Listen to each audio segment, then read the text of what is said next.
तो पिछले एपिसोड के एंड पे हमने देखा था कि किस तरीके से सुसिन जुयू ब्रोथल के अंदर आता है और जिसके बाद सुसिन के साथ मिस्टर चिन की फाइट होती है जिसमें कि सुसिन मिस्टर चिन को मार देता है। तो अपने बॉस मिस्टर चिन को मारते देख लियू सांदा वहां से भागने की कोशिश करता है, लेकिन सुसिन उसे भी पकड़ लेता है और उसे भी मार डालता है। जिसके बाद सुसिन सबसे कहता है, आज से तुम लोगों का नया बॉस मैं हूँ। तो एपिसोड 3 की शुरुआत में हमें सुसिन को दिखाया जाता है और सुसिन बॉस के कुर्सी के ऊपर बैठा होता है और फिर सुसिन वहाँ के साड़े बांधों से फिर से कहता है, आज से इस जगह का नया बॉस मैं हूँ। तो इसमें किसी को ऐतराज है तो वो मुझसे कह सकता है। तो सुसिन के मुंह से ये बात सुनने के बाद सब लोग अपना मुंह देखने लगते हैं और तभी उन्हीं में से एक बंदा सुसिन के पास आके कहता है, लियू सांदा एक बहुत ही कमीना बंदा था और उसे हमारे गैंग में कोई भी पसंद नहीं करता था और आपने उसे मार दिया और आप आज से हमारे नए बॉस है। ये तो हमारे लिए बहुत ही अच्छी बात है कि हमें आप जैसा बॉस मिला। तो सुसिन उस बंदे के मुंह से ये सब बात सुनने के बाद उस बंदे से उसका नाम पूछता है तो वो बंदा अपना नाम हुआंग विंग चिंग बताता है। तो सुसिन हुआंग से कहता है, हुआंग आज से तुम्हारे लिए एक नया काम है, मैं यहाँ पे कुछ दिनों के लिए नहीं रहूंगा, इसलिए तुम्हारा काम है कि तुम उन भाइयों के ऊपर नजर रखो। तो ये बात सुनने के बाद हुआंग सुसिन से कहता है, बॉस आपने मुझे काम दिया इसके लिए आपका बहुत बहुत शुक्रिया, लेकिन आपने थर्ड लॉर्ड हु के एडॉप्टर चेन डाओ को मार दिया है और मुझे लगता है कि ये बात थर्ड लॉर्ड हु को समझाना बहुत ही ज्यादा मुश्किल है।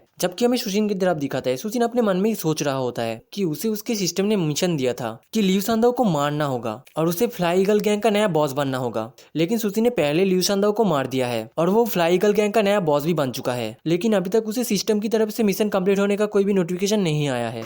तो ये बात सोचते सोचते सुसिन अपने मन में कहता है, मुझे लगता है कि मुझे फ्लाई ईगल गैंग का पूरी तरीके से बॉस बनने से पहले अपने लेवल को थोड़ा बढ़ाना होगा, तभी शायद ये मिशन कंप्लीट हो सकता है। तो सुसिन अपने सोच से बाहर आता है और हुआंग से कहता है, हुआंग जरा मुझे ये तो बताना कि लियू सांदा ने इस गैंग से कितनी प्रॉपर्टीज ली थी। तो ये सुनने के बाद हुआंग सुसिन से कहता है, बॉस अभी भी 10 मिलियन सिल्वर टेल्स बाकी है। तो ये सुनने के बाद सुसिन खड़ा हो जाता है और हुआंग से कहता है, मुझे लगता है कि इतने सारे सिल्वर टेल्स हमारे पास नहीं रखना चाहिए और मुझे लगता है कि ये सारे सिल्वर टेल्स मुझे थर्ड लॉर्ड हु को दे देने चाहिए, इसीलिए हुआंग तुम जल्दी जाओ और लियू सांदा के पास जितने भी सिल्वर टेल्स थे वो सारे सिल्वर टेल्स लो और मेरे साथ थर्ड लॉर्ड हु के पास चलो। ये कह के सुसिन वहां से जाने लगता है। तो सुसिन के वहां से जाने के बाद ही सब लोग बातें करना शुरू कर देते हैं। एक बंदा कहता है, सुसिन ने अभी चेन डाओ को मार दिया है और वो कह रहा है कि वो लॉर्ड हु से मिलना चाहता है। मुझे लगता है कि सुसिन जरूर कोई ना कोई ट्रैप में फंसने वाला है। तो उस बंदे की बात सुनने के बाद एक दूसरा बंदा उसे कहता है, सुसिन बहुत ही ज्यादा कॉन्फिडेंट दिख रहा है, वो तो हमें बाद में पता चलेगा कि वो थर्ड लॉर्ड हु के घर से वापस आ पाता है या नहीं। और फिर सीन चेंज होता है और हमें सुसिन और हुआंग को दिखाया जाता है जो कि थर्ड लॉर्ड हु के महल के सामने पहुंच जाते हैं। तो उस महल के सामने तो बॉडीगार्ड भी होते हैं। तो हुआंग उन बॉडीगार्ड्स के पास आके रिक्वेस्ट करते हुए कहता है, क्या आप प्लीज आपके थर्ड लॉर्ड हु को जाके कह सकते हैं कि मेरा बॉस सुसिन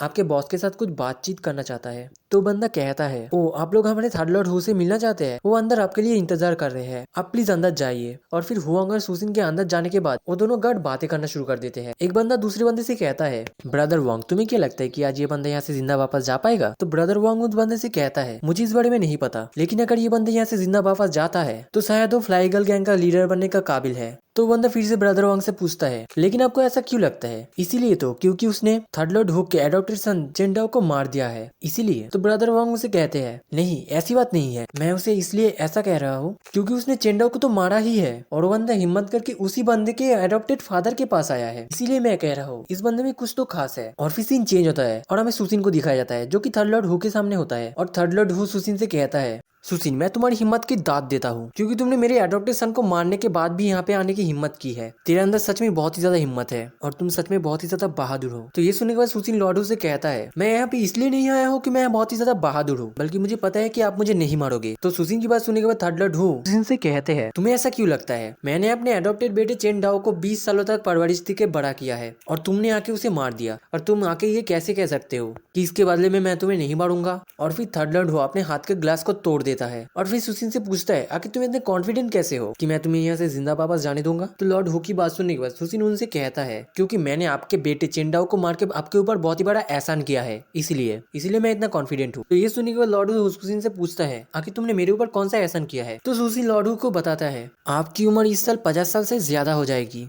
और चेन डाओ करीब 40 साल का था। तो एक आदमी जिसका उम्र 40 साल है और जिसके पास पावर है, तो वो एक 50 साल के ऊपर वाले आदमी के पास क्यों काम करेगा, वो जरूर आपके पोजीशन को ले ही लेता। और आपको क्या लगता है वो कभी आपके प्रति लॉयल था। तो सुसिन की बात सुनने के बाद हुआंग अपने मन में सोच में पड़ जाता है, क्या बॉस सू को आज मरना है, वो उन्हीं की महल में उन्हीं की बेटे की बेइज्जती कर रहे हैं, क्या उन्हें मौत से डर नहीं लगता। और फिर से सुसिन लॉर्ड हु से कहता है, और आप तो उसे हमेशा देखते ही आ रहे हैं और आप चेन डाओ को देख के समझते भी होंगे कि वो कैसा बंदा था, तो क्या इसमें मैंने कुछ गलत बोला है। तो ये सुनने के बाद लॉर्ड हु सुसिन से कहता है, और बताओ। तो सुसिन कहता है, और वो आपको जरूर मार ही देता और इस जगह के ऊपर वो राज करता। तो सुसिन के मुंह से ये सारी बात सुनने के बाद लॉर्ड हु हंसने लगता है और सुसिन से कहता है, ये सच है कि तुम ही फ्लाई ईगल गैंग के सबसे स्ट्रॉन्ग बंदे हो और तुम्हारा दिमाग उससे भी ज्यादा तेज है, लेकिन इन सारी बातों से ये तो नहीं बदलेगा कि तुमने ही मेरे बेटे को मारा है। तो ये सुनने के बाद सुसिन अपने घुटनों पे आ जाता है और लॉर्ड उसे कहता है, एडॉप्टेड फादर प्लीज आप मुझे अपना बेटा बना लीजिए। और फिर सुसिन अपने पास से 1000 सिल्वर टेल्स बाहर निकलता है और अपने एडॉप्टेड फादर को देते हुए कहता है,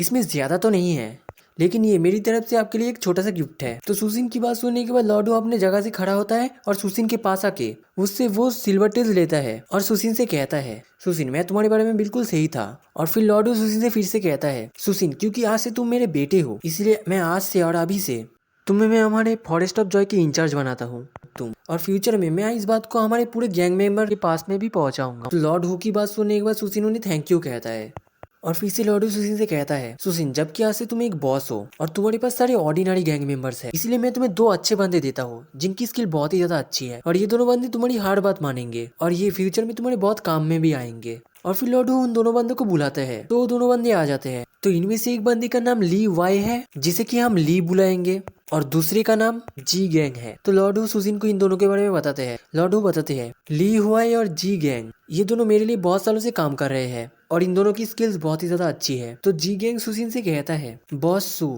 आज से हम दोनों आपके लिए काम करेंगे। तो सुसिन जी गैंग से कहता है, मिस्टर जी आपका बहुत बहुत शुक्रिया, आप मेरे से सीनियर है और मुझे लगता है कि अगर आप लोग मेरे साथ काम करेंगे तो मुझे लगता है कि मुझे आप लोगों के पास से बहुत कुछ सीखने को मिलेगा।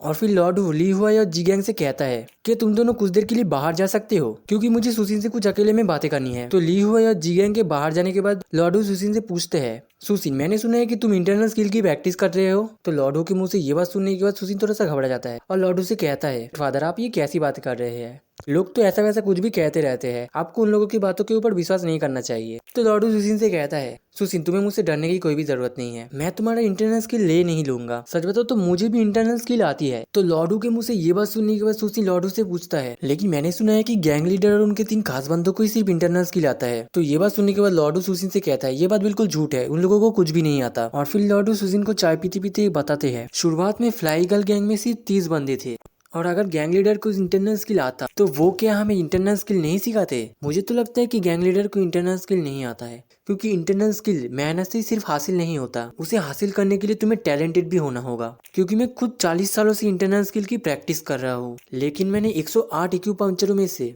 बस 13 को ही रिफाइन कर पाया हूँ। तो लॉर्डो की बात सुनने के बाद सुसिन उन्हें मक्खन लगाते हुए कहता है, फादर आप ये कैसी बातें कर रहे हैं, आपकी आयरन फिस्ट के सामने तो जिसका 36 एक्यूपंक्चर भी रिफाइन हो गया है वो भी आपके सामने कमजोर है। तो लॉर्डो सुसिन की बात सुनने के बाद वो समझ जाते हैं कि सुसिन उन्हें मक्खन लगाने की कोशिश कर रहा है। तो लॉर्डो सुसिन से कहता है, सुसिन तुम्हें मुझे मक्खन लगाने की कोई भी जरूरत नहीं है, तुम जब फॉरेस्ट ऑफ जॉय के बॉर्डर से बाहर जाओगे तो तुम तब मुझे शर्मिंदा मत करना। तो सुसिन उन्हें कहता है, ठीक है फादर मैं आपको शर्मिंदा बिल्कुल भी नहीं करूंगा और मैं यहाँ से जाता हूँ। तो ये कहते ही सुसिन वहाँ से जाने लगता है। तो सुसिन के वहां से जाते ही थर्ड लॉर्ड का साइड वाला एल्डर थर्ड लॉर्ड से कहता है, थर्ड लॉर्ड क्या आपको नहीं लगता कि इस बंदे का दिमाग बहुत ही ज्यादा तेज है, ये दिखने में बस 20 साल का लगता है लेकिन इसका दिमाग फिर भी इतना तेज है, आपको डर नहीं लग रहा है कि ये बंदा दूसरा चेंडाओ ना बन जाए। तो थर्ड लॉर्ड हो उन एल्डर से कहता है, मुझे पता है कि सुसिन बहुत ही ज्यादा चालाक है इसलिए वो चेंडाओ की तरह गलती दोबारा करने की कोशिश नहीं करेगा। और फिर सुसिन वहां से बाहर निकलते ही ली हुआई और जी गैंग से माफी मांगता है क्योंकि उसने उन दोनों को बहुत ही देर से इंतजार करवाया है और उन दोनों को उसकी मदद करने के लिए भी थैंक यू कहता है।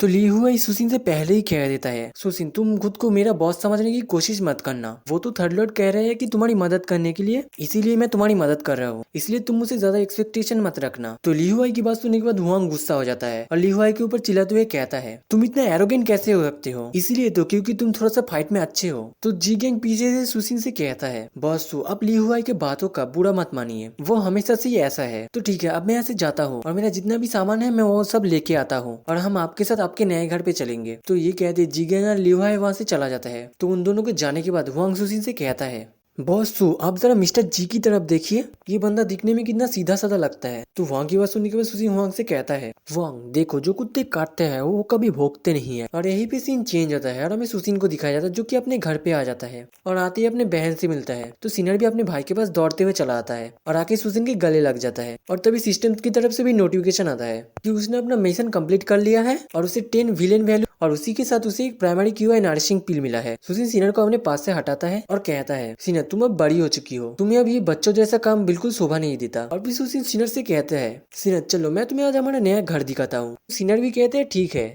और तभी सुसिन की नजर सिनर के हाथ के ऊपर पड़ती है। तो सुसिन सिनर से पूछती है, सिनर आखिर तुम्हारा हाथ का ब्रेसलेट कहाँ गया है जो कि तुम्हारा मॉम का था, क्या वो तुमसे खो गया है? तो अपने भाई के मुंह से ब्रेसलेट की बात सुनने के बाद सिनर थोड़ा सा खामोश हो जाती है। तो सुसिन सिनर से बार बार पूछता है, क्या तुमने वो ब्रेसलेट खो दिया है, मुझे बताओ। तो सिनर कहती है, नहीं, उस ब्रेसलेट को मैंने नहीं खोया है, वो तो जब आपकी तबीयत खराब थी तब मैं ड्रग स्टोर में गई थी और मैंने उन्हें उस ब्रेसलेट को देके उनसे कुछ मेडिसिन मांगा था, लेकिन उन्होंने मुझे कोई भी मेडिसिन नहीं दिया और उन्होंने मेरा ब्रेसलेट भी ले लिया। तो ये बात सुनने के बाद सुसिन बहुत ही ज्यादा गुस्सा हो जाता है। तो सुसिन सिनर के माथे के ऊपर हाथ फिराते हुए कहता है, सिनर तुम्हें अपने ब्रेसलेट के बारे में चिंता करने की कोई भी जरूरत नहीं है, मैं तुम्हें कल तुम्हारा ब्रेसलेट आके दे दूंगा, अब तुम मेरे साथ हमारे नए घर पे चलो। तो ये बात सुनने के बाद सिनर सुसिन से कहता है, मुझे पता है कि आप मुझसे बहुत ज्यादा प्यार करते हैं और आप मेरे लिए उस ब्रेसलेट जरूर लेके आएंगे। और यही पे एपिसोड 3 का एंड होता है। तो मिलते हैं किसी नेक्स्ट एपिसोड में, तब तक के लिए बाय।